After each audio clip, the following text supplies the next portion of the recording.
మీరు సక్సెస్‌తో రెమ్యునరేషన్ బాగా పెంచేసారంటున్నారు. నేనా సార్? అంటే ఇంకా పెంచాలి కదా సార్ ఇంకా.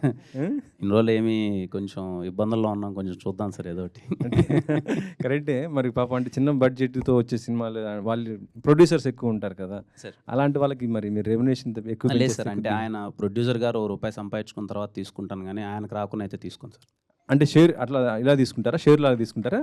సార్ అది డిపెండ్ సార్. అది షేర్ నేను అనట్లేదు. బట్ హ్మ్. ఒక సినిమాకు ఒక బడ్జెట్, ఒక రిటర్న్స్ అవన్నీ ఉంటాయి కదా సార్. హ్మ్. ముందు ఆయన ప్రొడ్యూసర్ గారు సేఫ్ అయిన తర్వాతే మనం ఎంత అన్నది ఆలోచిస్తాం సార్. నెక్స్ట్ ఏంటి మరి క పార్ట్ 2 చేస్తారా? లేకపోతే ఏరేది చేసి తర్వాత ఇది చేసుకుంటారా? లేదు సార్. అంటే డైరెక్టర్స్ అది కంటెంట్ అంతా రాసి వన్స్ అది ఫైనల్ లాక్ అయిన తర్వాత హ్మ్. ఈ లోపున అవి కొన్ని కమిట్మెంట్స్ ఉన్నాయి సార్. ఒక 2, 3 సినిమాలు ఉన్నాయి. అవి మధ్యలో చేస్తున్నాను సార్.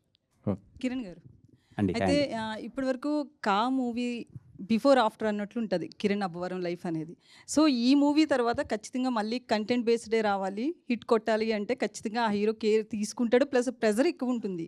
సో ఎట్లా ప్రెజర్ ఫీల్ అవుతున్నారు? ముందే ఒప్పుకున్నారు కదా మూవీస్ 2, 3 అన్నారు. సో ఆ స్టోరీ మార్పులు ఏమైనా చేస్తున్నారా? సేమ్ యాస్టీజ్ వస్తాయా?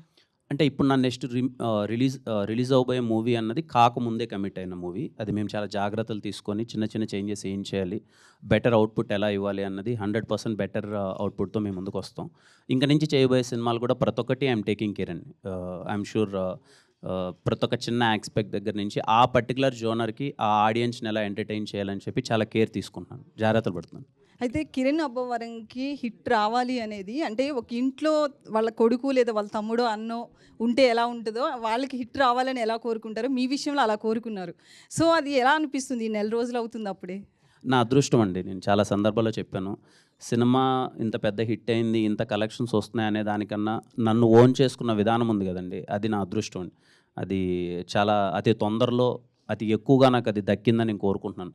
మీరన్నట్టే ఎక్కడికెళ్ళి చూసినా వాళ్ళు విష్ చేసేది ఏదో సినిమా ఏదో హిట్ అయిపోయిందమ్మా, బావుందమ్మా అనట్లేదు. చాలా వార్మ్‌గా, చాలా వెల్కమింగ్‌గా మనకి హిట్ పడింది, చాలా మంచిగా చేసావని ఇంత ఓన్ ఫీలింగ్ అన్నది చాలా రేర్‌గా వస్తది.